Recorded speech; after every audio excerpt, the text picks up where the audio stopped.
الحمد للہ رب العالمین والعاقبۃ للمتقین والصلاة والسلام علی رسول اللہ الکریم اما بعد الدرس السادس۔ آج چھٹا چیپٹر ہے اور اس میں بنیادی طور پر اس پچھلے جو اسباق ہیں اس کا ایک طرح کا مخالف سمت، یعنی وہ مذکر والے سارے باب چل رہے تھے، اب ادھر سے مؤنث کی بحث شروع ہو رہی ہے۔ ہاذا ہم نے پڑھا تھا قریب اور مذکر کے طرف اشارہ کرنے کے لیے، کسی مذکر وہ عاقل ہو یا غیر عاقل ہو، جاندار ہو بے جان ہو، اگر وہ مذکر ہے اور وہ قریب ہے تو اس کے لیے ہم کہتے ہیں ہاذا، ہاذا بیت، ہاذا مسجد، ہاذا قلم، ہاذا کتاب، اور اسی طرح مزید ہم نے پڑھی تھی چیزیں۔ اب آج جو چیپٹر ہے وہ ہاذہ کے متعلق ہے۔ ہاذہ کا مقصد ہے قریب کے اشارہ کے لیے، اور مؤنث، وہ مؤنث عاقل ہو غیر عاقل ہو، جاندار ہو بے جان ہو، جو بھی ہے، اگر وہ مؤنث ہے تو اس کی طرف اشارہ کے لیے ہم نے ہاذہ کا لفظ کہنا ہے، ہاذہ، ٹھیک ہے۔ ہاذہ بنت، ہاذہ فاطمہ، ہاذہ ساعۃ، ہاذہ، مطلب جو بھی اشیاء ہے، اس کے آگے آپ کے پاس ویکابلری آ جائے گی مؤنث کی انشاءاللہ۔ ہاذا ابن حامد، ابن بیٹے کو کہتے ہیں، یہ ہم نے پڑھ لیا ہے، اور بنت بیٹی کو کہتے ہیں، وہ مؤنث ہی ہوتی ہے۔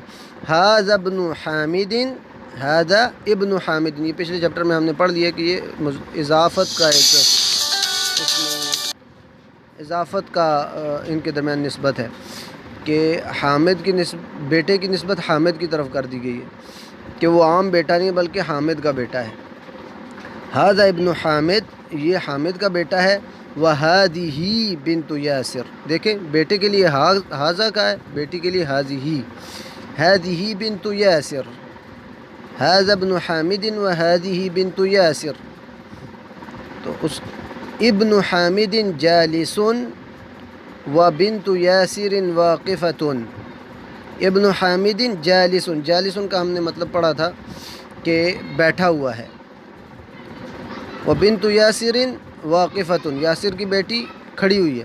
اب اس میں ایک چیز ملاحظہ کرنی چاہیے آپ کو کہ ابن حامد کے لیے کہا ہے جالسن، اور بنت یاسر کا لیے کہا ہے واقفۃ، یعنی یہ جو مؤنث ہے اس کی خبر یا اس کی جو صفت ہوگی وہ بھی گول تا کے ساتھ ہوگی۔ دیکھیں ابن حامد جالسن، اگر ہم کہتے بنت حامد تو ہم آگے جالستن لگانا پڑتا، بنت حامد جالستن، اور ابن یاسر واقفن ہوتا اگر ابن یاسر ہوتا، تو بنت آیا تو اس کا مطلب واقفتن آگے آئے گا۔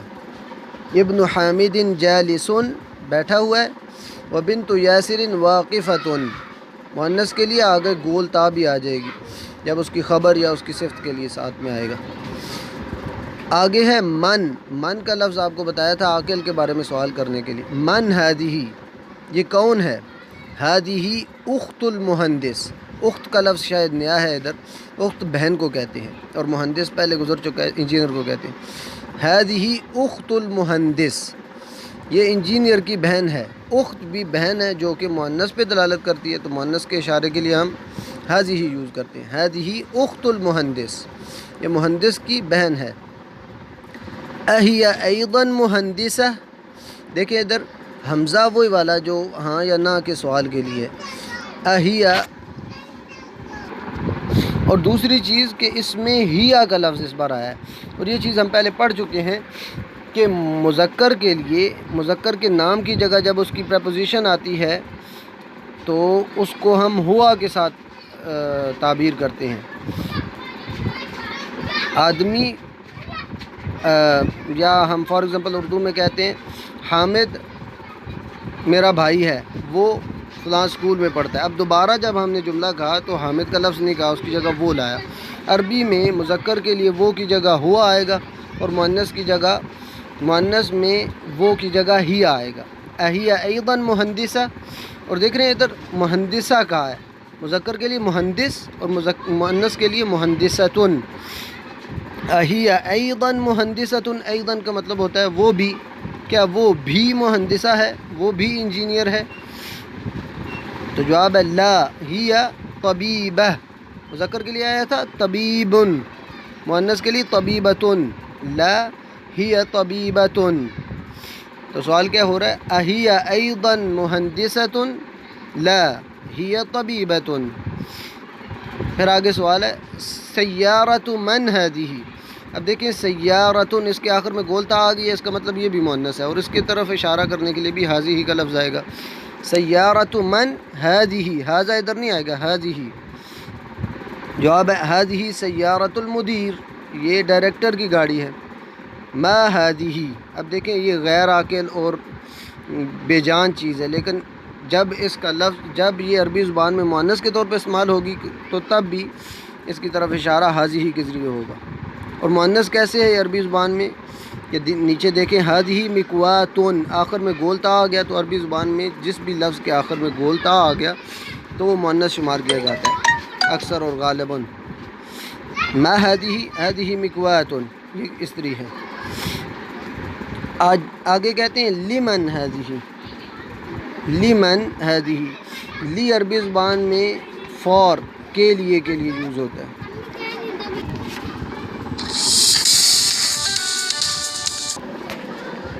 تو لمن ہذہ، تو یہ لی جو لفظ عربی زبان میں آتا ہے اس کا مطلب کے لیے یا کا کی کے، اس طرح کے الفاظ اس میں ترجمے میں مفہوم کے یا سیاق کے مفہوم کے مطابق لگائے جاتے ہیں. لمن ہذہ، اب یہ ہذہ اشارہ ہو رہا ہے پچھلی چیز کے متعلق، مکواتن، کہ یہ مکوات کس کی ہے، یہ مکوات یعنی یہ استری کس کی ہے. لمن ہذہ، تو جواب ہے ہی او ہذہ لخالد، ہذہ لخالد. اور لی یہ جو ہے اس کی خصوصیت یہ بھی ہے کہ اس کے بعد جو آنے والا اسم ہے، جو لفظ ہے، اس کے نیچے زیر آتی ہے، اور اگر الف لام شروع میں ہے تو ایک زیر آئے گی، نہیں تو دو زیریں آئیں گی. لمن ہذہ، ہذہ لخالد، یہ خالد کی ہے. آگے ادراجۃ انس ہذہ، وہ یہ الگ، کیا، جس کے جواب میں نہیں یا ہاں آپ نے بتانا ہے. ادراجۃ انس ہذہ، کیا یہ انس کی سائیکل ہے، کیا یہ انس کی سائیکل. ابھی دیکھیں دراجہ مؤنث ہے اور کیونکہ اس کے آخر میں گولتا آ گئی، تو دراجہ کے آخر میں گولتا آ گئی ہے، اس کا مطلب وہ بھی مؤنث ہے، تو اس کی طرف بھی اشارے کے لیے ہذہ کا لفظ آئے گا. ادراجۃ انس ہذہ، کیا یہ انس کی سائیکل ہے. لا ہذہ دراجۃ عمار، ہذہ جدیدۃ، دیکھ رہے ہیں ہذہ یہ جدیدۃ، یہ نئی ہے. ودراجۃ انس قدیمۃ، مذکر کے لیے قدیم اور جدید کا لفظ آتا ہے، لیکن مؤنث کی جب وہ خبر کے طور پہ آ رہا ہے تو اس کے لیے جدیدۃ اور قدیمۃ کا لفظ آ رہا ہے. ودراجۃ انس قدیمہ یا قدیمۃ. آگے ہذہ ساعۃ علی، ساعہ عربی زبان میں گھڑی کو کہتے ہیں. ہذہ ساعۃ علی، یہ علی کی گھڑی ہے. ہی جمیلۃ جدا، ہی جمیلۃ جدا، یہ دوبارہ اسی کی پریپوزیشن کے لیے جب آتا ہے تو ہیا مؤنث کی جگہ ہی آتا ہے. ہی جمیلۃ جدا، جمیلہ خوبصورت کو کہتے ہیں، جدا بہت زیادہ. ہی جمیلۃ جدا، ہذہ ساعۃ علی ہی جمیلۃ جدا، یہ علی کی گھڑی ہے. اور یہ نہیں بلکہ ہی وہ کا معنی دیتا ہے، وہ بہت خوبصورت ہے. ہذہ ملعقۃ وہذہ قدر، ہذہ ملعقۃ، ملعقۃ عربی زبان میں چمچ کو کہتے ہیں، اور قدر کسی ہانڈی کو، کسی دیگ کو، اس طرح ہانڈی کے اوپر زیادہ تر اس کا اطلاق ہوتا ہے اور دیگ پر بھی ہوتا ہے، لیکن یہ سامنے ہانڈی ہے اس لیے اس کا معنی ہم ہانڈی کریں گے. ہذہ ملعقۃ وہذہ قدر، قدر کے آخر میں گول تا نہیں ہے لیکن یہ عربی زبان میں مؤنث کے طور پہ استعمال ہوتی ہے. ہذہ ملعقۃ وہذہ قدر. الملعقۃ فی القدر، فی کا مطلب آپ کو پتہ ہے اس میں، ملعقۃ، الملعقۃ چمچ، فی القدر ہانڈی میں ہے. اسی طرح بقرہ اس کے آخر میں گولتا آ گیا تو یہ مؤنث ہے. ہذہ بقرۃ الفلاح، فلاح کسان کو کہتے ہیں. ہذہ بقرۃ الفلاح. اسی طرح ھذا انف وھذا فم، یہ دونوں مذکر کے طور پہ استعمال ہوتے ہیں اس لیے اس کے اشارے کے لیے بھی ھذا آیا. ھذا انف، انف ناک کو کہتے ہیں، وہذا فم فم منہ کو کہتے ہیں۔ یہ جو ہونٹ کا اور یہ ایریا جو ہے یہ آگے پیچھے یہ فم کے معنی میں آتا ہے۔ یہ ٹھوڑی، ہونٹ اور یہ ناک کے نیچے والا یہ سارا ایریا فم میں آتا ہے۔ ھذا انف وھذا فم۔ اس کے بعد عربی زبان میں اذن اور عین اور ید اور رجل یعنی کان، آنکھ، ہاتھ اور پاؤں، جو کہ جوڑے جوڑے والی چیزیں ہیں۔ دو ہاتھ ہیں، دو آنکھیں ہیں، دو پاؤں ہیں، دو کان ہیں۔ یہ دو جوڑے جوڑے والی چیزیں ہیں نا، دو جوڑے جوڑے اعضاء ہیں۔ جوڑے جوڑے والے اعضاء مؤنث کے طور پہ استعمال ہوتے ہیں عربی زبان میں، بے شک ان کے آخر میں گول تا نہ ہو۔ تو ادھر دیکھیں، ہذہ اذن یہ کان ہے، وہذہ عین اور یہ آنکھ ہے، وہذہ ید یہ ہاتھ ہے، وہذہ رجل اور یہ پاؤں ہے۔ تو یہ آپ نے مؤنث کی چیزیں جو ہیں یہ ساتھ ساتھ یاد رکھنی ہیں، اور آپ کو مؤنث اور مذکر میں فرق پتہ ہونا چاہیے۔ اس کے بعد اس کی مشقیں جو ہیں، تمارین، اقرأ واکتب، آپ نے اس کو پڑھنا بھی ہے اور لکھنا بھی ہے تاکہ آپ کو مذکر و مؤنث کا فرق سمجھ آ جائے اور اس کا استعمال پتہ چل جائے۔ ھذا مسجد وھذہ مدرسۃ، مدرسۃ کے آخر میں گولتا ہے، اس لیے اس کے اشارے کے لیے بھی ھذہ ہے۔ یہ چیز آپ کو میرے خیال میں دوبارہ دہرانے کی ضرورت نہیں ہے مجھے۔ ھذا مسجد وھذہ مدرسۃ۔ من ھذہ اخت عباس، من ھذہ، من وہی عقل کے سوال کے لیے، ھذہ اخت عباس۔ ھذا دیک وھذہ دجاجۃ، دیک مرغے کو کہتے ہیں اور دجاجۃ مرغی کو کہتے ہیں۔ ھذا ابن المدیر وھذہ بنت المدرس۔ ھذہ ام یاسر، ام ماں کو کہتے ہیں اسی لیے، اور ماں مؤنث ہوتی ہے، اس کے اشارے کے لیے بھی ھذہ ہے۔ ھذہ ام یاسر۔ این قدر اللحم، این قدر اللحم، گوشت کی ہنڈیا کہاں ہے؟ ہی فی الثلاجہ، ہی فی الثلاجۃ۔ ھذا باب وھذہ نافذۃ، باب دروازے کو اور نافذہ کھڑکی کو کہتے ہیں، اور کھڑکی کے آخر میں گولتا آ گیا نافذہ کے، اس لیے وہ مؤنث ہے۔ اب یہ نیچے پریکٹس کا کہہ رہے ہیں کہ اس میں جو مؤنث ہے اس کے لیے آپ نے کہنا ہے ما ھذا، اور سوری جو مذکر ہے اس کے لیے ما ھذا اور اس کا جواب آپ نے دینا ہے، اور مؤنث کے لیے ما ھذہ کہہ کے اس کا پھر جواب دینا ہے۔ میں آپ کے سامنے کر دیتا ہوں لیکن آپ نے خود اس کی پریکٹس کرنی ہے بار بار۔ ما ھذا، ھذا قلم۔ ما ھذہ، ھذہ ملعقۃ چمچ۔ ما ھذا، ھذا کتاب۔ ما ھذا، ھذا قمیص۔ ما ھذا، ھذا بیت۔ ما ھذہ، ھذہ ساعۃ گھڑی۔ ما ھذہ، ھذہ سیارۃ گاڑی، گاڑی جو ہے یہ۔ ما ھذا، ھذا باب۔ ما ھذہ، ھذہ رجل۔ ما ھذہ، ھذہ دراجۃ۔ ما ھذا، ھذا فم۔ ما ھذہ، ھذہ قدر۔ ما ھذہ، ھذہ ید۔ ما ھذا، ھذا انف ناک۔ ما ھذہ، ھذہ ثلاجۃ فریج۔ ما ھذا، ھذا مفتاح۔ ما ھذا، ھذا مسجد۔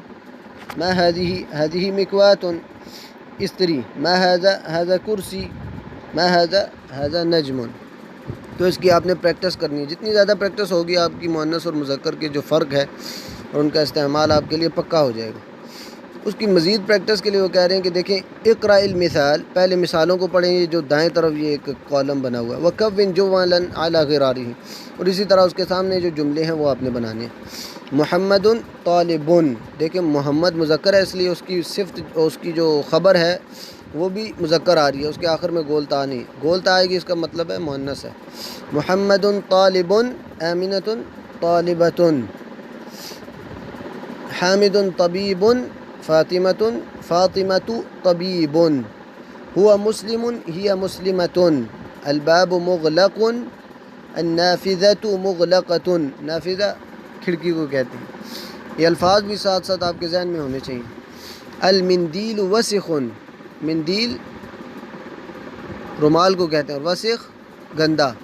المندیل وسخ، الید وسخۃ، الید وسخۃ، ہاتھ گندا ہے۔ الشائی حار، چائے ٹھنڈی، چائے گرم ہے۔ القہوۃ حارۃ، اور قہوہ گرم ہے۔ المسجد بعید والمدرسۃ بعیدۃ، الطالب مریض، الطالبۃ مریضۃ۔ الحصان سریع، حصان گھوڑے کو کہتے ہیں، اور سریع تیز، گھوڑا تیز ہے۔ السیارۃ سریعۃ، اور گاڑی تیز ہے۔ القمر جمیل، الشمس جمیلۃ، شمس کا جو لفظ ہے سورج جس کو کہتے ہیں، یہ عربی زبان میں مؤنث کے طور پہ استعمال ہوتا ہے، اس لیے اس کی صفت بھی جمیلۃ آئی ہے۔ الاب جالس، الام جالسۃ۔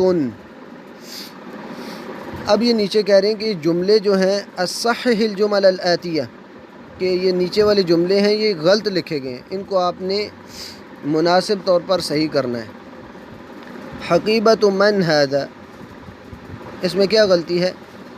غلطی یہ ہے کہ مؤنث کی طرف اشارے کے لیے انہوں نے ھذا کا لفظ استعمال کیا، حالانکہ ھذہ آنا چاہیے۔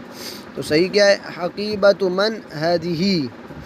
الغرفۃ مفتوحۃ، ھذا سیارۃ الطبیب، تو صحیح کیا ہوگا؟ ھذہ سیارۃ الطبیب۔ ھذہ مفتاح السیارہ، تو صحیح کیا ہوگا؟ مفتاح کی طرف اشارہ کیا جا رہا ہے جو کہ مذکر ہے، تو اس کے لیے ہم کہیں گے ھذا مفتاح السیارہ۔ این السیارہ ھو فی الشارع، تو صحیح کیا ہوگا؟ ہی فی الشارع، کیونکہ سیارہ جو ہے گاڑی، وہ مؤنث کے طور پہ عربی زبان میں استعمال ہوتی ہے۔ پھر نیکسٹ کہہ رہے ہیں اقرأ واکتب مع ضبط اواخر الکلمات، کہ اس کو پڑھنا ہے اور لکھنا ہے، لیکن ہر لفظ کے آخری حرف کی حرکت آپ نے پڑھنی ہے۔ آپ کو پتہ ہونا چاہیے کہ ادھر زبر آ رہی ہے، زیر آ رہی ہے یا پیش آ رہی ہے۔ ھذا لمحمد وذلک لحامد، لی کا استعمال جو ادھر بتایا گیا تھا کہ لی کا مطلب ہوتا ہے کے لیے یا کا کی کے۔ ھذا لمحمد، یہ محمد کا ہے یا کی ہے، جو بھی چیز جس کی طرف اشارہ کیا جا رہا ہے، بلکہ ھذا مذکر کا اشارہ ہے، اس لیے کا لفظ آپ کریں ادھر۔ ھذا لمحمد، یہ محمد کا ہے، وذالک لحامد، اور وہ حامد کا ہے۔ لمن ھذہ، یہ کس کی ہے؟ ھذہ لیاسر، یہ یاسر کی ہے، کوئی بھی مؤنث چیز ہوگی۔ الحمد للہ، تعریفیں سب کی سب اللہ کے لیے ہیں یا اللہ کی ہیں۔ للہ المشرق والمغرب، اللہ ہی کے لیے مشرق بھی ہے اور مغرب بھی، یا اللہ ہی کا مشرق اور مغرب ہے۔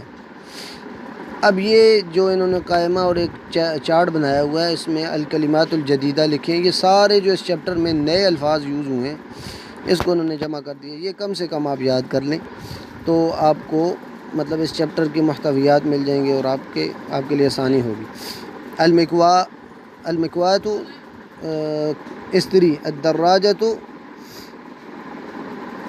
سائیکل، الملاقۃ چمچ، القدر ہنڈیا، البقرۃ گائے، الفلاح کسان، الانف ناک، الفم، میرے ساتھ ساتھ آپ جواب دیں، الفم منہ، الاذن کان، الید ہاتھ، الرجل پاؤں، الشائی چاہے، الام ماں، الثلاجۃ فریج، القہوۃ قہوہ، سریع تیز، النافذۃ کھڑکی، جداً بہت زیادہ۔ تو یہ آج کا چیپٹر تھا، انشاءاللہ اللہ تعالیٰ آپ کو سمجھنے کی توفیق عطا فرمائے۔ یہ الفاظ کثرت سے قرآن میں استعمال ہونے والے ہیں، حدیث میں استعمال ہونے والے ہیں، اور یہ قرآن و حدیث کے فہم میں بہت ہی مددگار چیزیں ہیں۔ آپ ان کو کریں، انشاءاللہ قرآن سے بھی اس کی بہت ساری آپ کو مثالیں مل جائیں گی۔ سبحانک اللہم و بحمدک، اشہد ان لا الہ الا انت، استغفرک و اتوب الیک۔